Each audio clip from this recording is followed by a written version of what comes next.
되는 것 같아서. 아니 이거 보기 들어가는 게 되게 119페이지부터 한번 해볼게요. 다 같이 시작.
예배당 건축을 위한 공동기도를 다 함께 한 목소리로 드리겠습니다. 신성부 교회의 예배당 건축을 지금까지 인도하신 하나님 아버지, 지금까지 진행된 공사에 이어 계속되는 음향 영상 공사가 마지막까지 잘 진행되게 해 주시옵소서. 오랜 기간 인내로 믿음의 수고를 다한 성도들을 위로하시고 남은 선택의 순간마다 맡겨진 자들에게 지혜를 주시옵소서. 준공과 입당을 준비하는 모든 과정에서 우리의 믿음도 함께 지어가게 하소서. 교회의 머릿돌이 되시는 예수님의 이름으로 기도합니다. 아멘.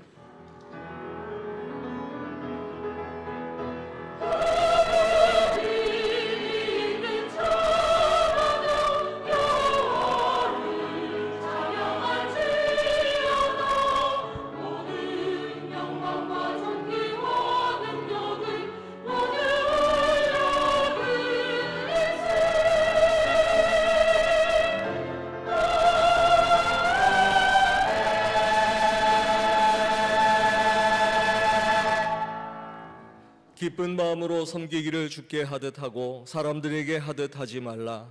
이는 각 사람이 무슨 선을 행하든지 종이나 자유인이나 주께로부터 그대로 받은 줄을 알미라. 아버지께 참되게 예배하는 자들은 영과 진리로 예배할 때가 오나니 곧 이때라. 아버지께서는 자기에게 이렇게 예배하는 자들을 찾으시느니라. 아멘.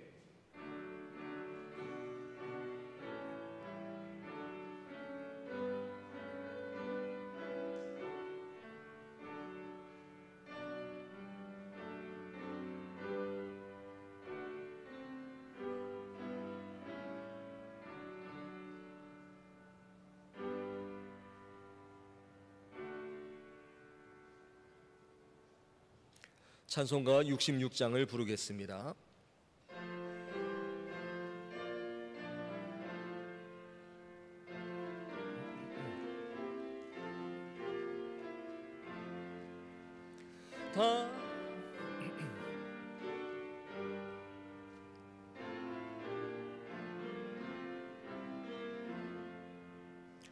다 감사드리세 온 마음을 주께 바쳐 그 섭리 놀라워 온 세상 기뻐하네.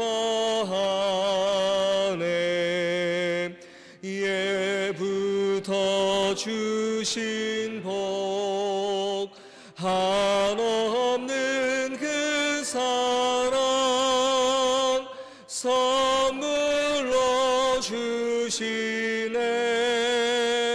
이제와 영원히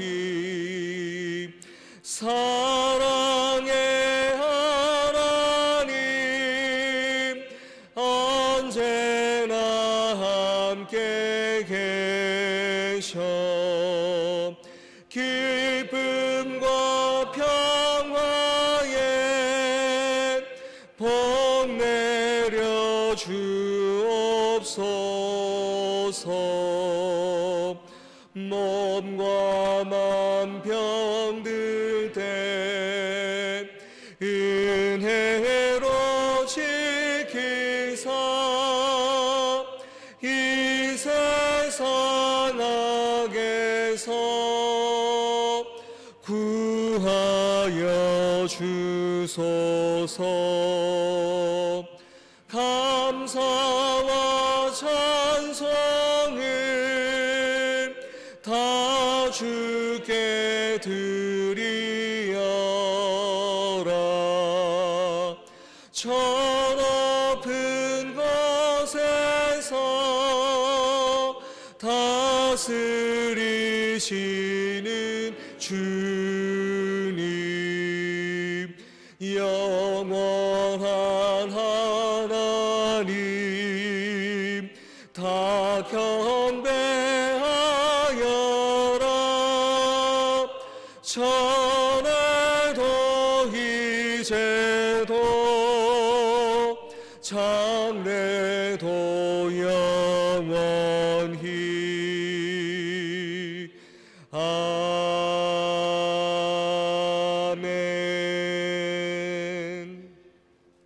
다 함께 참여의 기도를 드리겠습니다. 하나님 아버지, 이 시간 저희의 잘못을 고백합니다. 삶이 어렵고 힘든 사람들이 내 옆에 있어도 그들을 적극적으로 돕지 못했습니다.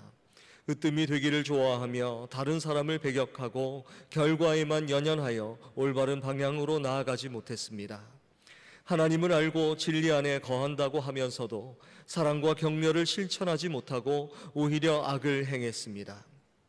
주님, 올바른 방향성을 가지고 하나님을 아는 사람답게 긍정을 선택하며 사랑과 격려를 통해 복음을 실천하게 하옵소서. 악한 것을 버리고 선한 것을 본받으며 삶의 모든 자리에서 하나님께 영광을 올려드리게 하옵소서. 선한 마음으로 말과 행동이 주님을 따르고 생명의 통로가 되는 신성북의 성도들이 되게 하여 주시옵소서. 지금은 하나님과 나만이 아는 죄를 생각하며 참회의 기도를 계속 드립니다.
그가 우리를 흑암의 권세에서 건져내사 그의 사랑의 아들의 나라로 옮기셨으니 그 아들 안에서 우리가 속량 곧 죄사함을 얻었도다.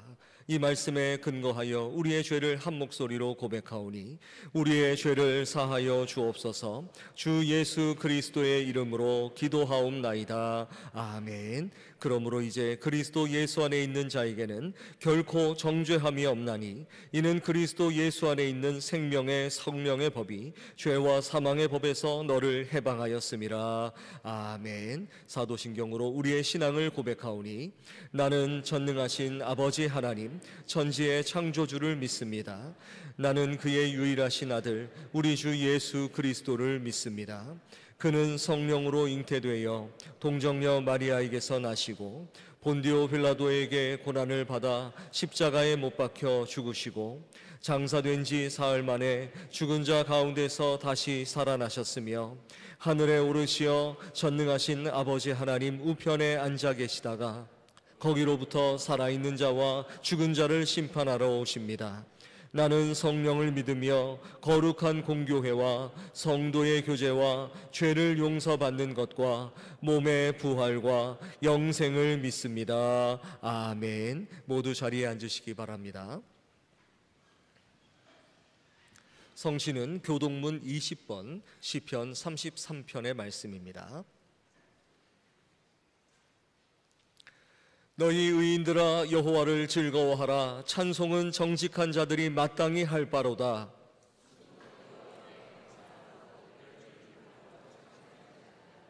새 노래로 그를 노래하며 즐거운 소리로 아름답게 연주할지어다.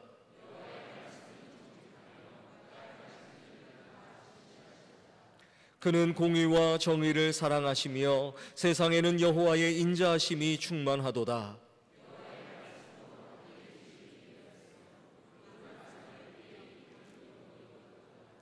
그가 바닷물을 모아 무더기같이 쌓으시며 깊은 물을 곳간에 두시도다.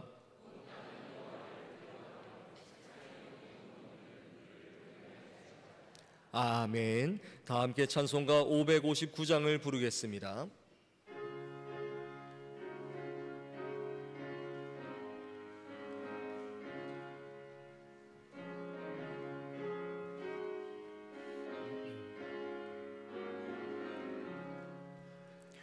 사절의 봄바람 불어있고 하나님 아버지 모셨으니 믿음의 반석도 든든하다. 우리 집 즐거운 동산이라. 고마워라 임마누엘, 예수만 섬기는 우리 집. 고마워라 임마누엘, 복되고 즐거운 하루하루. 어버이 우리를 고이시고 동기들 사랑에 뭉쳐있고 기쁨과 서름도 같이 하니 한간의 조가도 천국이라. 고마워라 임마누엘, 예수만 섬기는 우리 집. 고마워라 임마누엘,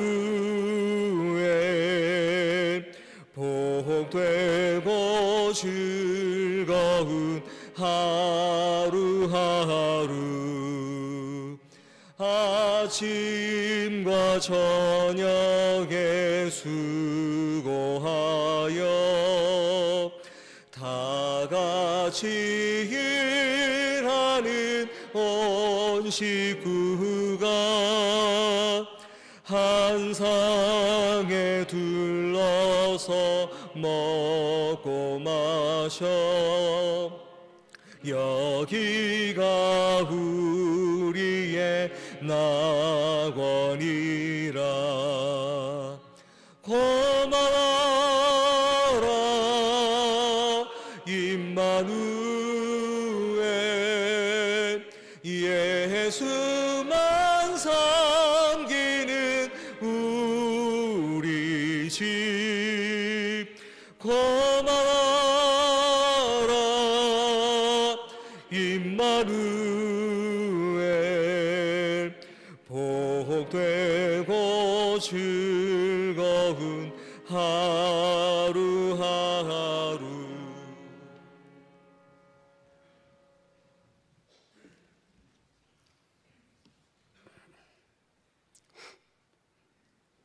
하나님 아버지, 세상에서 방황하며 영적으로 피곤하고 지친 모습으로 주의 전에 나왔사오니 허물과 연약한 모습 그대로 품으시는 변함없는 사랑 앞에 하나님보다 앞세웠던 헛된 소망과 이기적인 욕심을 내려놓게 하시고 새 옷 입은 자녀처럼 주님의 자녀된 권세를 기뻐하며.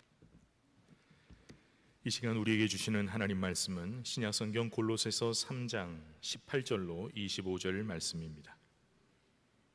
골로새서 3장 18절로 25절 말씀을 제가 받들어 읽습니다. 아내들아, 남편에게 복종하라. 이는 주 안에서 마땅하니라.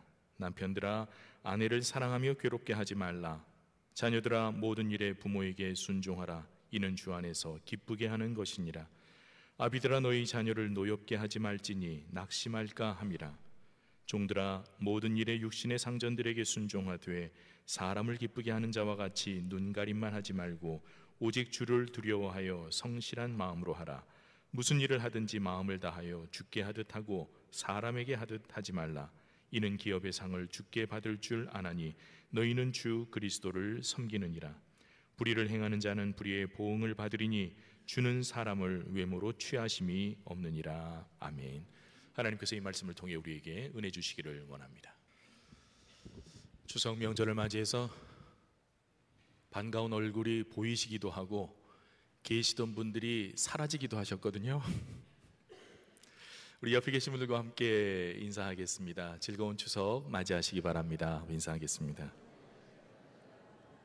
예, 비슷비슷하게 앉으셨는데 제가 이렇게 보면 보이거든요. 안 보이던 분들이 오시기도 했고 보이셨던 분들이 빠지시기도 했고, 아무쪼록 이 명절을 보내시면서 여러분들 마음속에 또 여러분들 가정에 하나님의 평안이 함께 하시기를 바랍니다. 지난주 수요 기도회 시간에 참석하셨던 분들은 아실 거예요. 제가 다른 사람의 빚을 탕감해 달라고, 빚을 받지 말아 달라고 부탁을 한다면 얼마까지 용서해 주실 수 있겠냐고 제가 대표로 기도자에게 물어본 적이 있습니다. 아마 그 질문 받은 기도자는 굉장히 당황스러우셨을 텐데요. 제가 돈 얘기를 했으니까요. 갑자기 목사가 돈 얘기를 하면서, 자, 제가 부탁합니다. 자, 그 A라고 하는 분의 빚이 얼마인데 그 빚을 그 채권자에게 안 받으실 수 있겠냐, 제발 부탁인데 좀 이 사람의 빚을 탕감해 줘라 라고 부탁을 한다면, 빌레몬서 설명하면서 제가 말씀드렸어요. 오네시모라고 하는 인물의 그 단점을 용서해 주라고 한다면 용서해 줄 수 있을까? 빌레몬이라고 하는 사람에게 바울이 정말 진지하게 쓴 편지거든요. 제발 좀 용서해 줘라, 그 사람 빚을 탕감해 줘라, 필요하면 내가 갚아줄게, 이러면서 얘기했던 그런 책이 바로 빌레몬서예요. 뭐지 하고 궁금해하신 분들은 한번 읽어보셔도 좋아요. 아마 다른 분들은 속으로 무슨 생각을 하셨을지 궁금해요.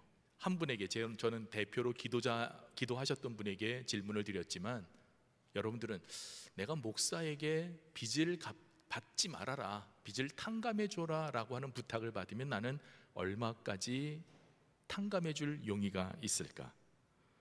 그런데 그 뒤로 제가 비슷하지만 다른 질문을 드렸습니다. 만약 예수님이 여러분에게 빚을 탕감하라고 요구하신다면 어떻게 대답하시겠습니까? 라고 하는 질문이었어요. 저는 그렇다고 치자고요. 에이, 목사님이 무슨 돈 얘기를 하고 그래, 에이, 목사님은 저한테 그런 얘기는 하지 마세요 하고 어떤 분은 대번에 거절하실 분도 계실 거고요.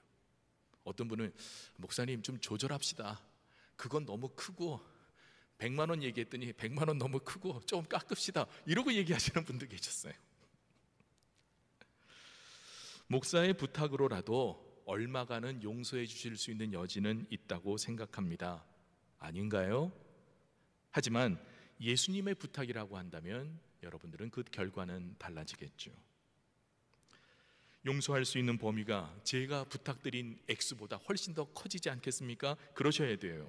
하지만 예수님이 요청한다고 해도 여러분들이 용서해 주실 수 있는 범위가 무한대는 아닌 것 같더라고요. 제가 얘기하니까 목사님 좀 깎읍시다, 절충합시다, 우리 흔히 쓰는 말로 내고합시다, 이러고서는 반응하는 그런 경우들이 있었어요. 그건 너무 많고, 그 액수 전부는 너무 많고, 그 절반 정도면 받아들일만 하시다는 거예요. 예수님이 요청한다고 해서 여러분들이 뭔가 누군가에게서 받아야 할 빚을 전부 탕감해 주실 것 같지는 않더라고요. 제 느낌에 금액이 1억 이상 넘어가면 아마 예수님의 부탁이라고 해도 여러분들이 쉽지 않으셨겠다라는 생각을 했습니다. 이 자리에 계신 여러분, 여러분들은 얼마나 주님의 요청에 의해서 여러분들이 받으셔야 할 빚에 대해 얼마까지 용서해 주실 그런 마음의 여유가 있으신가요? 하지만 여기서 우리가 생각해야 할 중요한 전제가 있습니다. 예수님이 우리의 죄를, 저와 여러분들의 죄를, 지금까지 저지른 죄를 용서해 주셨잖아요. 우리 죄를 용서해 주시기 위해 십자가에 달리셨을 뿐만 아니라 우리는 그렇게 믿고 그게 사실이라고 고백하는 사람들이에요. 주님은 십자가를 믿는 모든 이들에게 영생을 주셨어요. 아멘? 여러분 믿어요, 안 믿어요? 믿는다고 하기가 좀 불편하세요? 그 다음에 예수님이 좀 비싼 청구서를 내밀까봐? 근데 믿죠? 이건 우리 다 사실이에요. 예수 그리스도를 나의 구주로 고백함으로 내가 하나님의 자녀가 되고 영생을 소유한 자가 됐다고 하는 것은 분명한 사실이에요. 여러분, 그게 값으로 계산할 수 있습니까? 영생을 위해서 여러분들이 얼마를 지불하면 영생을 얻을 수 있을 것 같으세요? 영생이 돈으로 살 수 있는 것입니까? 죽을 죄인을 용서하시고 영생을 주신 주님의 부탁인데 우리가 거절할 수 있겠냔 말이에요. 1억이 넘어도 어쩌면 주님이 우리에게 지금까지 우리가 내가 벌어놓은 모든 것을 요구하신다 해도 우리가 그것을 기꺼이 주님을 위해 드릴 수 있어야 하지 않겠습니까? 주님 때문에 동의하고 주님 때문에 헌신할 일들이 우리에게는 준비되어 있어야 합니다. 예수님 앞에서 여러분들이 허락할 수 있는 금전적인 한계는 과연 얼마까지입니까? 과연 그것이 예수님이 우리에게 주신 가치를 제대로 환산한 것일까요? 아니면 여전히 하나님 앞에서 나는 손해보기 싫어요, 난 이거 아까운 거 싫어요, 이건 지켜야 돼요, 끝까지 나는 지켜야 돼요 하는 그런 여러분들의 선을 그어놓고 그 선을 넘지 않으시겠다는 그런 다짐을 지금 이 순간에도 하고 계실까요? 명절이라고 먼 길을 오고 가야 하는 성도들이 있습니다. 막히는 길인 줄 뻔히 알지만 그럼에도 불구하고 길을 나서야 하고 어김없이 밀리는 도로 위에서 몇 시간씩 꼼짝 않고 움직이지 않는 그 시간을 견뎌야 하는 분들도 계십니다. 가족들의 왕래를 기쁘게 맞이하는 어른들, 명절이라서 우리 애들이 올 거예요 기대하시는 분도 계시지만 명절이 상대적으로 더 외롭고 힘든 분들도 계십니다. 교회 식구보다도 물론이거니와 남보다도 못한 그러한 관계가 서먹한 가족들과 어쩔 수 없이 만나야 하는 그러한 성도들도 있습니다. 그럴 수 있어요. 정말 남이 더 편해. 교회 성도는 정말 가까운데 이건 가족이라고 친척이라고 만나기는 하는데 1년에 몇 번 만나지도 않는데 만나서 그 불편한 관계가 너무 어려운 거예요. 그런 분들 계시죠? 신앙이 문제가 되어 안 믿는 친지들 사이에서 외롭게 마음고생해야 하는 성도들도 있습니다. 모이기만 하면 여러분 명절에 모여서 절대로 하지 말아야 될 게 무슨 얘기? 정치 얘기. 정치 얘기 다음으로 하지 마셔야 될 게 우리는 또 예수 믿으라는 얘기를 해야 되지만 이 안 믿는 분들하고 섞인 가정들 속에서 종교 얘기 나오면 이것도 굉장히 불편하거든요. 하여튼 정치 얘기는 절대로 꺼내지 마시고요. 우리가 전도하는 이 요청도 여러분들이 정말 잘 하셔야 돼요. 이 모든 분들 힘들지만 어려운 것을 알면서도 명절을 어렵게 보내는 모든 분들에게 주님께서 하늘의 위로와 평안으로 함께 하시고 또 먼 길 오고 가는 성도들의 걸음을 안전하게 지켜주시기를, 그래서 연휴에 우리가 급한 소식으로 달려가야 할 일들이 없기를 오고 가시는 모든 성도들의 정말 간절히 기도하고 간절히 바랍니다. 편안하고 안전한 명절 보내십시오. 가정은 여러 가지 역할이 서로 겹치는 공간인데요. 자녀에게는 아버지이기도 어머니이기도 하지만 그러나 그 부모에게는 또한 자녀의 역할을 해야 하는 분들이 계세요. 그러면서 배우자의 역할과 책임도 있죠. 오늘 본문을 여러분들이 잘 보시면 알겠지만 아내들아 이렇게 해라, 남편들아 이렇게 해라, 부모들아 이렇게 해라, 자식들아 이렇게 해라, 서로 역할을 많이 했어요. 근데 그 역할에 따라서 그 모든 말들을 다 하나로 묶어보면 그게 다 우리한테 해당되는 일이에요. 왜냐하면 우리는 누군가에게는 자녀이기도 하고 누군가에게는 부모이기도 하고 누군가에게는 남편이면서 또 누군가에게는 여자분들은 어머니요 아내의 역할을 해야 되는 거예요. 우리가 어느 한 가지 역할만 하는 게 아니라 상대적으로 누구 앞에서는 자녀고 누구 앞에서는 부모고 이렇게 서로 역할이 섞이는 거예요. 부모와 자녀로 남편과 아내로 각각의 책임을 감당하고 남녀의 역할에 따라 감당해야 할 몫을 감당하는 것이 필요합니다. 현대 많은 가정이 몸살을 앓는 이유는 가정을 통해서 자기가 원하는 것을 얻고자 하면서도 그 안에서 내가 감당해야 할 책임을 회피하기 때문입니다. 남편이 아내를 통해서 내가 결혼하면서 내 아내가 집안일을 해주기를 원한다, 그 이유 때문에 결혼한다면 그 이유, 밥 해주고 빨래 해줄 그런 가사 노동을 위해서 결혼을 하는 그런 남자가 여자가 거는 기대가 다를 텐데 서로 다른 기대를 가지고 만난 부부가 행복할 수가 없잖아요. 남자가 결혼하는 이유가 집안일을 도와줄 그 사람을 찾는 거고, 여자는 여자대로 기대가 다를 텐데 그 다른 기대로 만난 사람이 어떻게 행복할 수 있겠습니까? 자기의 기대와 다른 결과가 생기면 참지 못하고 감정이 폭발할 것입니다. 본인도 상대방도 행복할 수가 없지요. 건강한 가정이 되기 위해서는 자신의 역할에 대한 자기의 몫을 책임져야 합니다. 그것을 오늘 본문에서는 아내와 남편, 자녀와 부모, 종과 상전이라는 당시의 상황에 맞추어 각각의 태도를 설명하고 있습니다. 가족들이 모이기를 원한다면 그런 환경을 만들고 필요한 비용을 지불해야죠. 지출이 있어야 모일 사람들이 모입니다. 내 주머니가 열려야 내가 나누어야 할 것을 나누어야 함께 모일 사람들이 생긴다는 뜻입니다. 행복한 가정을 만들기 위해서는 상대방에게 내 권리를 가지고 요구할 것이 아니라 상대방의 요구에 대한 나의 책임을 균형 있게 생각해야 합니다. 역지사지라는 말 있죠. 서로 상대방과 입장을 바꾸어서 생각하는 것입니다. 서로의 역할을 바꾸어 생각하면, 그러면 저 사람이 나에게 무엇을 기대할까? 그리고 내가 기대하고 요구하는 것이 합당할까? 이것을 생각하게 됩니다. 해야 할 것과 하지 않아도 될 것에 대한 생각을 서로 나누고 절충해야만 우리는 가정의 평화가 유지됩니다. 명절을 앞두고 누구에게 어떤 선물을 할 것인가를 가지고 서로 의견이 다를 수 있거든요. 남편과 아내가 서로 각기 일을 하고 직업을 가지고 있다면 자기가 관련된 우선순위를 가지고 자기 소득을 가지고 결정할 수 있어요. 아, 내가 누구누구에게 얼마짜리 선물을 해야 되겠구나. 남편이든 아내든 각자의 기준을 가지고 처리하면 돼요. 그러면 갈등할 건 없는데, 문제는 한 주머니에서 쓰게 될 경우에 이번에 누구에게 얼마를 씁시다, 어떤 선물을 보냅시다, 얼마짜리 합시다. 그런데 반대편에 상대방은 동의를 안 해요. 왜 그 집에 왜 그걸 해야 되는데, 그거 하지 말고 다른 집에 하자, 혹은 좀 싸게 하자, 좀 더 비싸게 하자, 이런 것으로 서로 의견이 다양할 수 있거든요.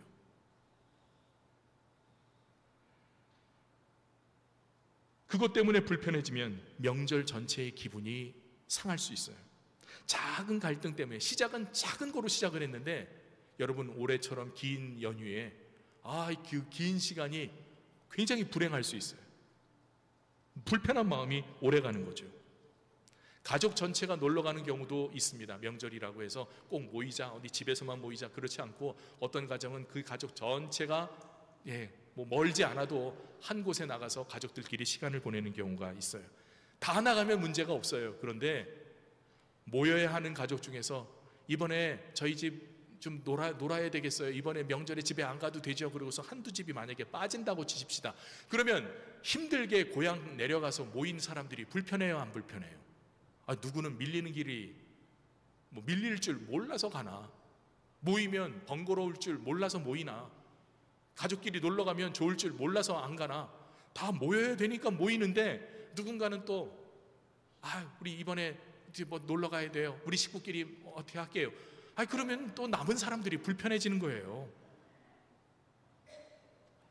한두 사람이 욕심을 부리면 다른 사람들이 상실감을 가지고 불편해지죠. 그럴 수도 있어요. 명절에 놀러 갈 수도 있는데 그런 행동들이 쌓이면 서로에게 불편한 상황이 되는 거죠.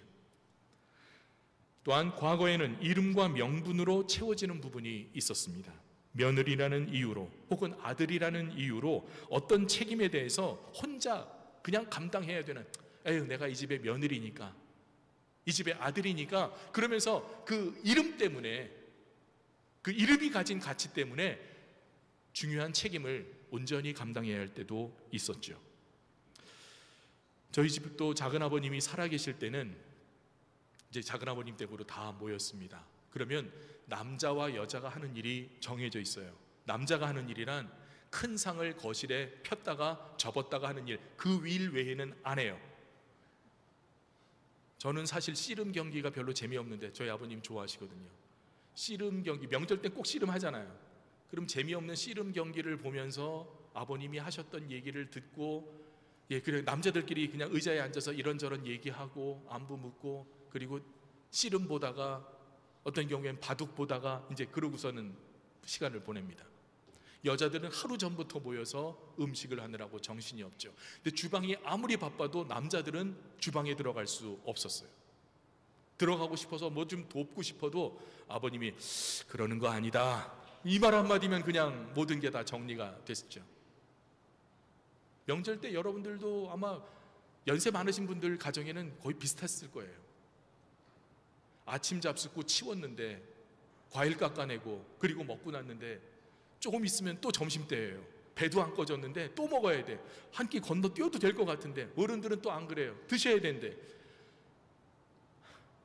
계속 음식을 먹어야 되고 먹고 치워야 되고 주방은 주방대로 난리가 나고 아마 뭐 크게 차이가 없으셨을 거예요. 집안에 어른들이 계신 경우에는.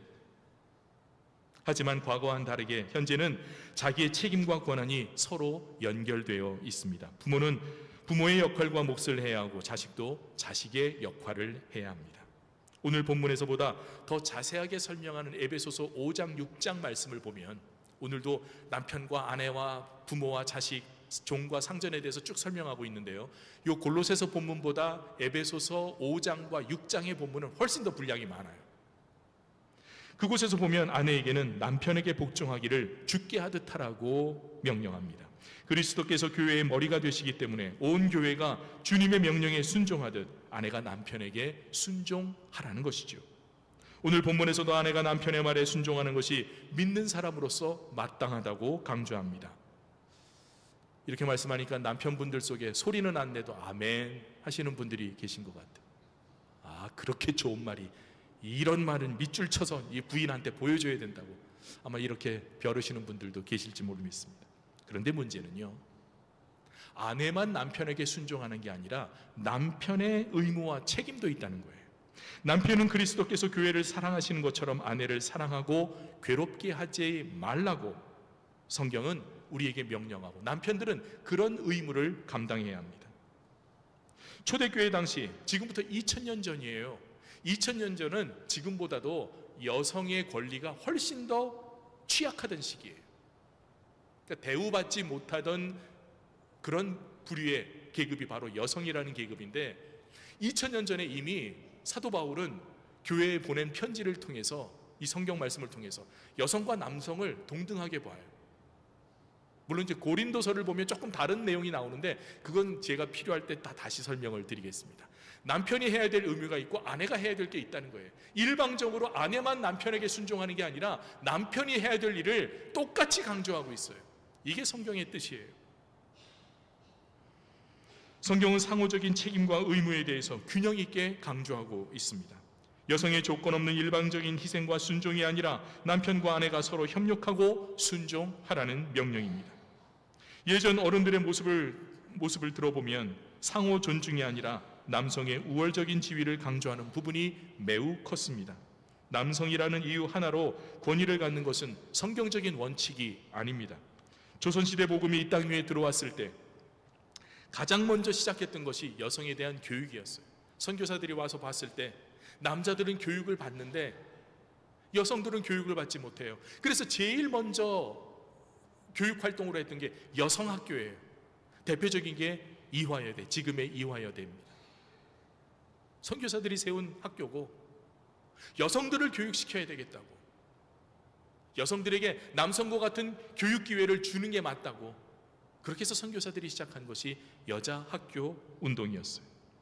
기독교 지성, 여성 인재의 양성이 한국 교회를 앞당기는 기초가 되었다는 것은 분명한 사실입니다. 성경에서도 아브라함의 순종과 믿음을 강조하지만 사실 아내 사라의 순종도 우리가 기억해야 할 부분입니다. 아브라함이 하나님의 부르심을 따라 가나안 땅을 향해 출발합니다. 하나님이 아브라함을 부르시니까 그냥 아무 소리 안 하고 순종을 해요. 근데 여기서 우리는 또 한번 생각해야 될 게 사라의 순종도 생각해야 된다는 것이죠. 아브라함의 부인이었던 사라가 왜 가야 돼? 안 가면 안 돼. 나 여기가 좋아. 여기서 살래. 이렇게 토달지 않고 그냥 묵묵히 남편을 따라서 가는 거예요. 아내를 누이라고 거짓말까지 시키는데 그것까지 순종합니다. 베드로전서 3장에서는 사라가 아브라함을 주라 칭하여 복종했다고 말씀합니다. 그러니까 사라는 남편을 주님처럼 생각했다는 거예요. 주님처럼 따르고 그런 믿음으로 순종했다. 요셉과 마리아의 이야기도 순종의 결과입니다. 예수님의 육신의 부모인 요셉과 마리아. 천사가 마리아에게 나타나서 이야기하죠. 마리아야, 네가 지금 성령으로 잉태했어. 내 몸에서 지금 아기가 자라고 있는데 그게 하나님의 아들이야. 나는 남자를 알지 못하는데 어떻게 무슨 일이에요? 뭐예요? 아, 이거는 성령으로 이루어진 일이야. 그러면서 천사가 설명을 하는데 마리아가 펄쩍 뛰지 않고요, 주의 계집종이오니 주의 뜻대로 이루어지다면서 그 사실을 받아들여요. 천사의 말에 마리아가 순종을 합니다. 요셉도 마찬가지였습니다. 잠자고 있는데 천사가 나타나서 요셉에게 이야기합니다. 너의 약혼자 마리아 데려오는 것을 두려워하지 말아라. 그러면서 그 아내를 받아들이라는 거예요. 임신한 아내를 받아들이라는 거예요. 내가 가까이 한 적이 없는 여자가 임신을 했는데 그 사실을 받아들이고 결혼하라는 거예요. 뭐 이런 말이 있어. 여러분 생각해 보셨죠? 이런 기도 해보신 적 있죠? 하나님 저한테 왜 그러세요? 이런 기도 해보신 적 없어요? 하나님 왜 나한테 이런 일 왜 계속 생기게 하세요? 왜 나한테만? 왜 나만 참아야 되고 나만 힘들어야 되고, 근데 저 사람들 보면 다 편한 것 같은데 왜 나만 이렇게 어렵고 힘든 길을 살아야 되냐고. 여러분 그런 기도 해보신 적 있죠? 아마 요셉의 마음이 딱 그랬을 거예요. 하나님 왜요? 왜 그 일이 나한테 벌어져야 되죠? 왜 저한테 이러세요? 아마 이런 질문이 요셉의 마음속에 부글부글 끓었을 거예요. 뭐야 이게? 이 상황이, 이해 안 되는 이 상황이 도대체 뭐야? 그런데 결국 내키지 않는 명령에 요셉도 마리아도 순종을 합니다. 결국 성경에서 대표적인 순종의 사건들은 나에게 요구하는 사람이 강하고 나는 그 앞에서 약하기 때문에 순종하는 게 아니라, 열등한 위치 때문에 받아들이는 것이 아니라 믿음의 표현이었어요. 아브라함이 하나님을 믿은 거예요. 창세기에 말하죠. 그 믿음을, 아브라함의 믿음을 의로 여겼다고 해요. 아브라함이 하나님의 말씀을 믿으니, 그 명령을 믿으니 사라도 믿고, 그리고 남편과 함께 정말 어딜지도 모르는 그 땅을 향해서 전진했던 거예요. 요셉도 마리아도 믿음이었지요. 천사의 말을 믿으니까 그 믿음으로 받아들이기 힘든 상황을 받아들였던 것입니다. 우리의 가정이 건강하기 위해서는 오늘 여러분들이 받으신 주보의 이미지, 그 중앙에 있는 단어들에 집중해야 합니다. 우리는 하나님에게 순종하듯 서로에게 순종해야 합니다. 일방적인 순종이 아니라 서로 의지하고 기대하는 만큼 상대방의 뜻을 따르려는 화합의 마음을 가져야 합니다. 부부 사이에도, 부모 자식 사이에도 일방적인 책임과 의무를 감당하고 그것을 요구하는 것이 아니라 자녀의 역할에서 부모의 역할로 자연스럽게 옮겨지며 과거의 경험에서 개선해야 할 것들을 고쳐야 합니다. 이 자리에 여성분들이 많으신데, 내가 며느리 때 얼마나 고생을 했는데 이제는 내가 시어머니 노릇 좀 해야지, 아마 그러실 분들도 없을 거예요.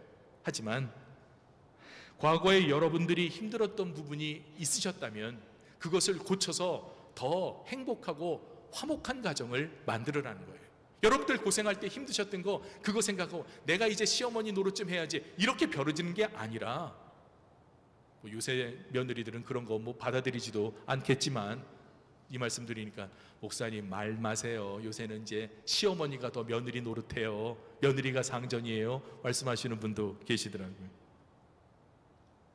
여러분이 힘들었던 부분들을 자녀들에게는 반복시키지 말라는 뜻입니다. 나도 힘들었는데 내 자식 힘들게 하지 말아야지. 이게 모든 부모의 같은 마음일 것입니다. 우리는 궁극적인 하나님의 심판과 상을 바라봅니다.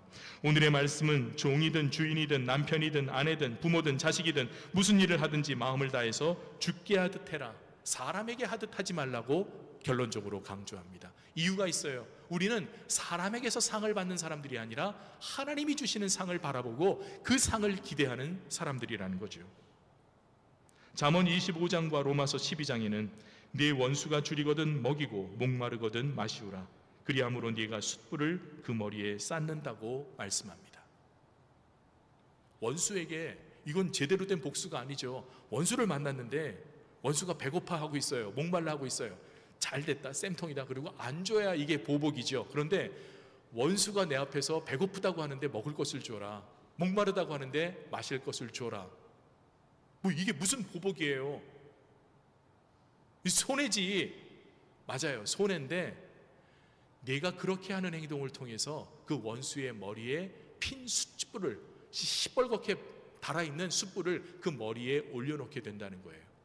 부끄럽게 하고, 그리고 그들이 회개하게 하고, 그러면서 그런 그 보복은 하나님의 손에 있다고 하는 것을 성경은 강조해요. 그러면 하나님이 너희 선행에 대해서 갚으신다는 거예요.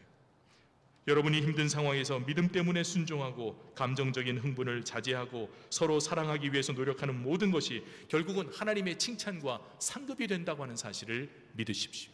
내가 이렇게 삼는 게, 이렇게 노력하는 것이 결국은 하나님의 궁극적인 상을 바라는 일이고 하나님이 갚아주실 것을 내가 지금 쌓아가는 일이다.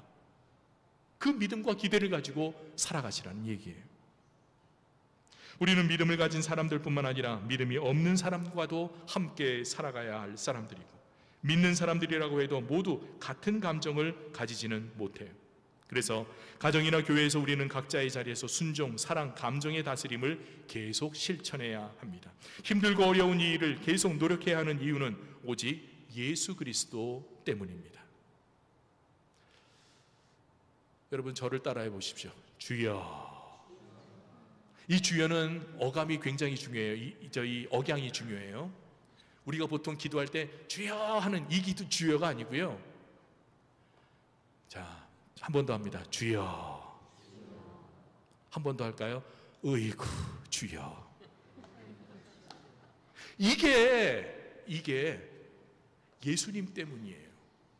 지난주에는 이거 했잖아요. 딱 오늘 설교를 한마디로 말하면 주여예요. 내가 왜 참어? 근데 예수님 때문에 참으라는 거예요.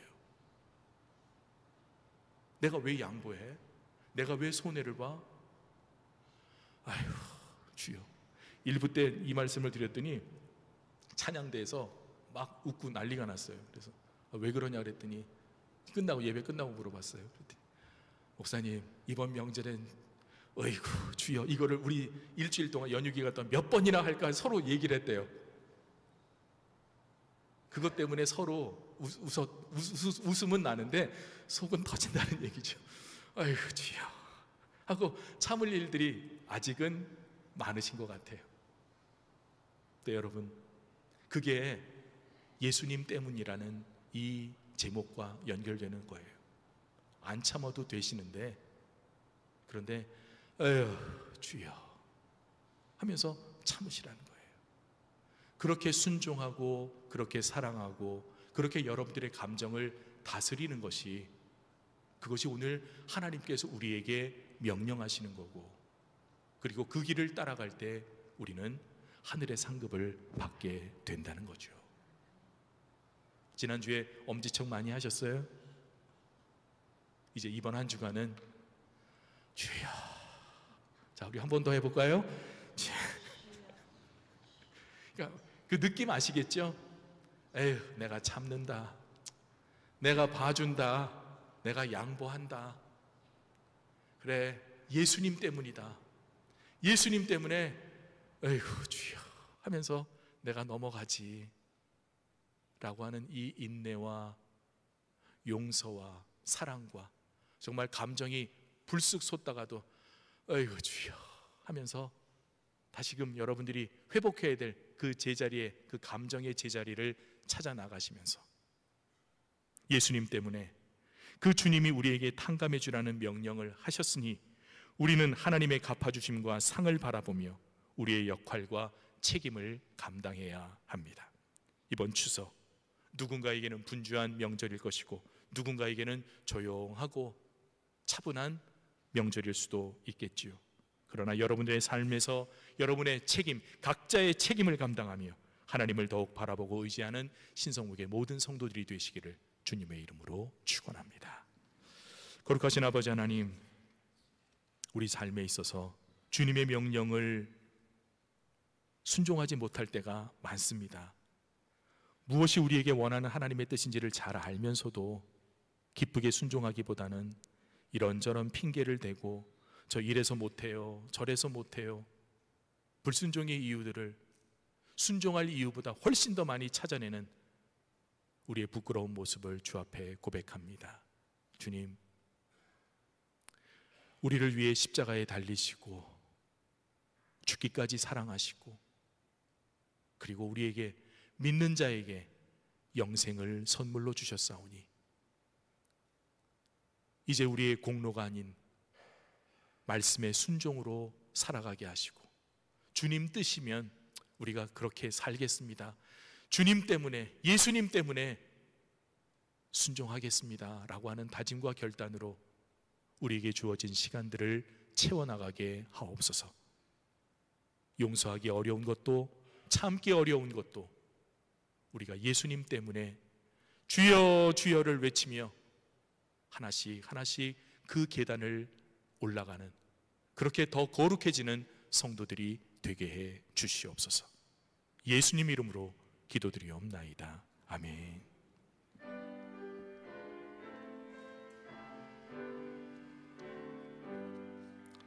나의 생명 드리니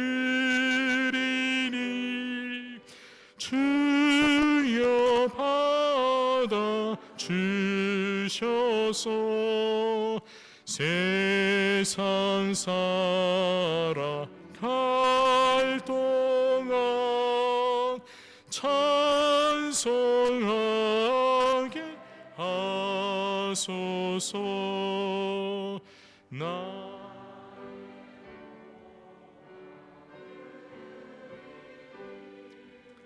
주여 받아 주셔서 하늘나라 위하여 주 뜻대로 쓰소서. 아멘.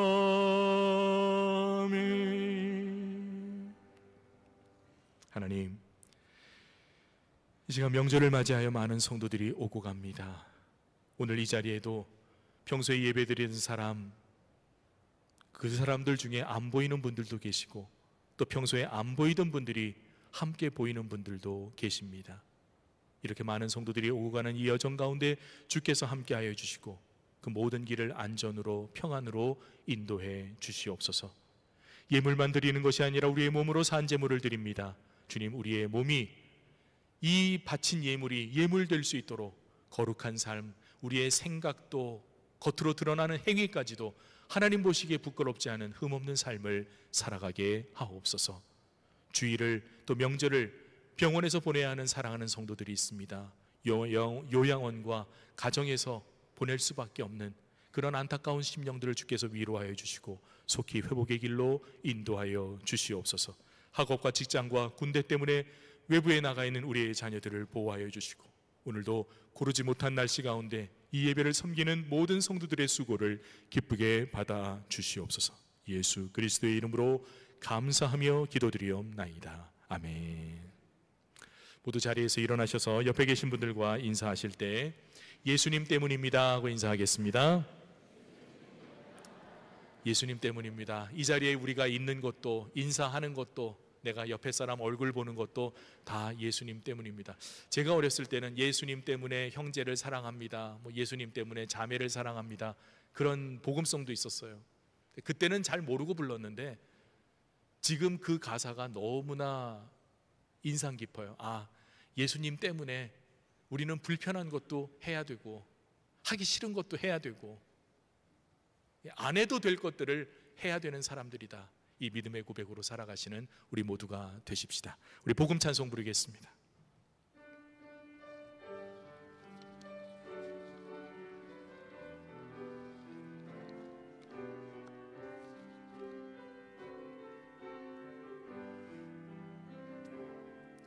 내는 주의 영광을 보내 우리 가운데 계신 주님, 그 빛난 영광 온 하늘 덮고 그 찬송 온 땅 가득해. 내는 주의 영광을 보네. 찬송 가운데 서신 주님, 주님의 얼굴은 온 세상 향하네. 권능의 팔을 드셨네. 주의 영광 이곳에 가득해. 우린 선의 주님과 함께 찬양하며 우리는 전진하리. 모든 열방 주 볼 때 내눈 주의 영광을 보내. 내눈 주의 영광을 보내. 우리 가운데 계신 주님, 그 빛난 영광 온 하늘 덮고 그 찬송 온 땅 가득해. 내는 주의 영광을 보내. 찬송 가운데 서신 주님, 주님의 얼굴은 온 세상 향하네. 권능의 팔을 드셨네. 주의 영광 이곳에 가득해. 우린 선의 주님과 함께 찬양하며 우리는 전진하리. 모든 열방 주 볼 때 주의 영광 이곳에 가득해. 주의 영광 이곳에 가득해. 우린 선의 주님과 함께 아멘 찬양하며 우리는 전진하리. 모든 열방 주 볼 때까지.